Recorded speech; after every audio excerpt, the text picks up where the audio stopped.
Recently, we noticed a stuffy smell in our Dharma hall. This led me to check the crawl space, and I found the drip pan of the air conditioner filled with water.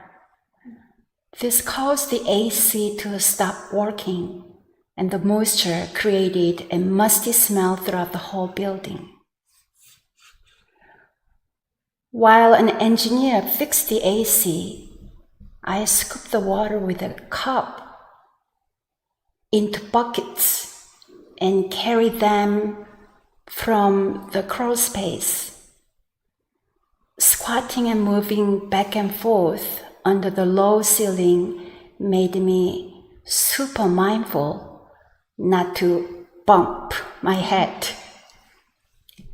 Over the time, my legs grew tired, but I was glad to completely remove the water, bucket by bucket, without any injury. While keeping my head down in the crawl space, I was mindful with every step. Later that day, I went out to take a photo of the garden and saw cucumbers dangling from their vine, ready to be harvested. They looked overripe, so I felt I should pick them immediately. Reaching towards them in a rush, I neglected to pay attention to my step. My legs and feet were already tired from the crawl space activity, and before I knew it, I found myself falling to the ground. I had tripped on a brick. I cried out in pain and could not move for a while, but I could smell the chives crushed by my body. Thankfully, I did not break any bones, but my foot was badly twisted, swollen, and bruised. This accident has been a huge lesson for me. My racing mind was the source of the accident. From here, my mind wanted to get there before my feet could catch up. Since falling, I have not been able to do things very fast. Everything takes more time. This is similar to driving. If I rush and speed up to get someplace fast, I may get pulled over by the traffic patrol and get delayed even more. My rushing mind can get me into trouble.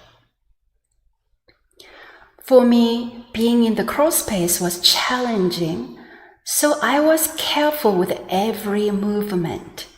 But once I was outside of the crawl space, I dropped my mindfulness since picking cucumbers seemed such an easy task.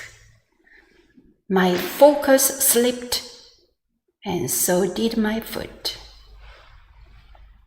One day, our founding master Sotaesan was climbing over a steep mountain pass behind the Cheongnyeon Hermitage with one of his students, Chun Pung Lee.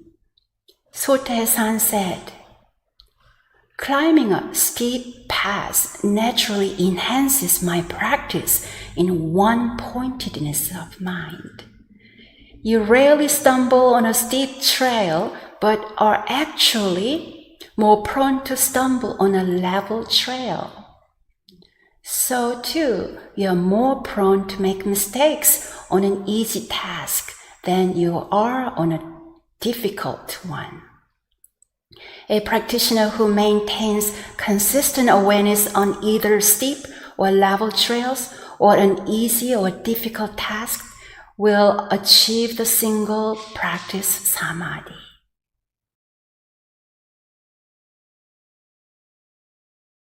The importance of every step. Years ago, during my master's program of social work, I remember learning that one of the biggest dangers to our well-being especially for elders, is falling. At the time, I didn't fully understand why, but with age, I am beginning to understand. Now I thoroughly believe that mindful stepping directly affects our well-being. Although my initial injury was limited to my left foot, my entire body has felt the impact of the fall. After hobbling around for several days, I'm now experiencing pressure on my knees and back, and I cannot exercise the way I'd like. Everything is connected. In the days that followed my accident, I have become more aware of my every step. I have become aware of the sudden movements of my feet are prone to do. I notice how muscles work together for each step, and how each step connects with my knees and spine. With each step, I'm aware of how I distribute the weight of my body.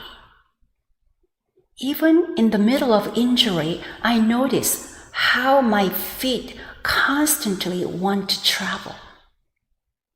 My mind and feet carefully detect whether the ground is even or bumpy.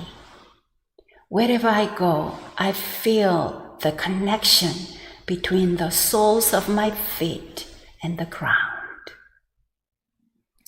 So, wherever you are, in this temple, at home, or outside in the garden, or on the street, let's practice mindful walking.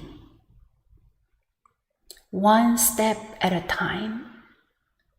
Be mindful with every step. One step at a time. Be present with the mind and body. One breath at a time. One thought at a time. When our minds are preoccupied with too many thoughts, every step can trip us up. Don't let your distracted mind interfere with your step. Don't trip over your thoughts. It is so easy to slip from the present moment. Sotaesan said that a person's mind is so extremely subtle that it exists when we take hold of it, but it slips away when we drop our mindfulness. So without awareness, how can we cultivate our minds? Master Sotaesan designed several practical methods that we can use to check our mindfulness. One of them is the essential dharmas of daily practice, which we often recite. He alerted us that these dharmas are not simply for recitation as a part of ritual, but are intended as a checklist for everyday life. For example, I could paraphrase the first point of the essential dharmas by saying, our minds are originally free from any distractions and disturbances. But distractions and disturbances arise in response to the conditions around us. Let us maintain our calm and focused mind at all times, whether in a crawl space or near a cucumber trellis. How crucial mindfulness is. With every step forward, may I be mindful. Now, dear friends, would you like to stand and walk with me now?